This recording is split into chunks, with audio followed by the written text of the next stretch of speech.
लोग मृत्यु को अमंगल मानते हैं, परंतु मृत्यु जो है ना, एक इंसान का मृत्यु हो जाती है तो अमंगल नहीं होता है। तो कैसे, चलिए मैं बताती हूँ। अपितु मृत्यु भगवान की सेविका है। जिनका भी मृत्यु होती है ना, वो भगवान का सेविका, सेवा रूप में। अंत काल में देखना, जब लोगों को मृत्यु होती है उससे कई देर पहले, 1 घंटा 2 घंटा पहले घबराहट भीतर से होती है।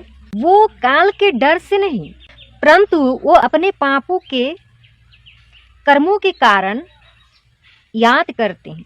वो पापों के कर्मों की याद के कारण वो डरते हैं। जिसका मृत्यु होती है वो समझता है कि मैं तो मृत्यु की तैयारी की नहीं। वो समझता है वो मनुष्य, अब मेरा क्या होगा। मनुष्य तो देखिए सभी काम की तैयारी करता है, सब काम, जितना कर्म है, अच्छा कर्म, बुरा कर्म, घर का काम करिए, जो भी कर्म कार्य करिए होता है वो सब करता है, परंतु मृत्यु का जो कर्म होता है वो कभी नहीं करता है। जिस प्रकार शादी की तैयारी करते हो, ठीक उसी प्रकार आप धीरे धीरे करके मृत्यु की तैयारी भी करो। तो लोग कहेंगे कि मैं मृत्यु की बात क्यों कर रही हूँ। देखिए, आप इस तन को, इस शरीर का त्याग एक दिन आपको करना ही होगा, और इस शरीर को छोड़ के आत्मा जाएगा। तो अगर आप अच्छे कर्म करते हैं तो मरने के बाद आपको जब जो चुकाना होगा ऋण कहिए, जो अच्छा कर्म करेंगे तभी आप चुका पाएंगे। या अगर आप अच्छे कर्म नहीं करते हैं तो मरने के बाद आपका आत्मा जो है वो स्वर्ग में वास करेगा या एक अच्छा नवीन शरीर धारण करेगा। तो अच्छा कर्म करेंगे, धीरे धीरे आप मृत्यु के कर्म अच्छे धीरे से धीरे करके तैयार करेंगे, तभी तो आप मृत्यु आपकी जब हो जाएगी तो आप अच्छे स्वर्ग कहिए, अच्छे शरीर धारण कर पाएंगे। मौत के लिए सदा सावधान रहो। मृत्यु परमात्मा को बीते हुए जीवन का हिसाब देने का पवित्र दिन है। मृत्यु को उज्जवल करना हो तो प्रतिक्षण को उजागर करो। और मृत्यु को कौन सुधार सकता है? श्रीमद् भागवत आपका मृत्यु को सुधार सकता है।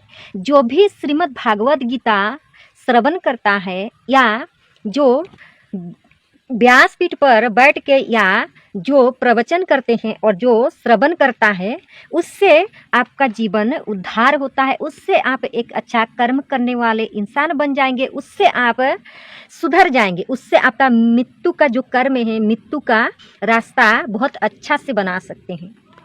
श्रीमद् भागवत गीता, श्रीमद् भागवत जो है, अगर आप श्रवण करते हैं तो आप एक अच्छा मनुष्य बन सकते हैं, और उससे श्रवण करने से आप बहुत पापों से छुटकारा पा सकते हैं। सिर्फ यही नहीं कि मैंने सुना और चले आए, या मैं कथा पर जाकर बैठी और कथा भी अच्छे से नहीं सुना, इधर उधर ताक झाँक करी और चली आई, मेरी पुण्य हो जाएगा, मैं स्वर्ग में वास कर लूँगी और मैं जितना भी पाप कर्म की हूँ वो सब समाप्त हो जाएगा, भगवान माफ़ कर देंगे। ऐसा नहीं है, आपको मन से सुनना पड़ेगा। मन अगर आपका मलिन है तो उसे साफ करना होगा। पशु भीतर है, उसे भी त्याग करना पड़ेगा। उसके बाद आप अच्छे से शाकाहारी भोजन करो, उसके बाद कथा में बैठो, कथा श्रवण करो, भागवत का पाठ करो। देखिए, आपको प्रतिदिन शमशान जाने की जरूरत नहीं है, परंतु प्रभु का स्मरण चिंतन करने का आवश्यकता है आपको। आप भक्ति करिए, भगवान का स्मरण करिए, भगवान से प्रेम करिए, ये आपको बहुत ही आपके जीवन में आवश्यकता है।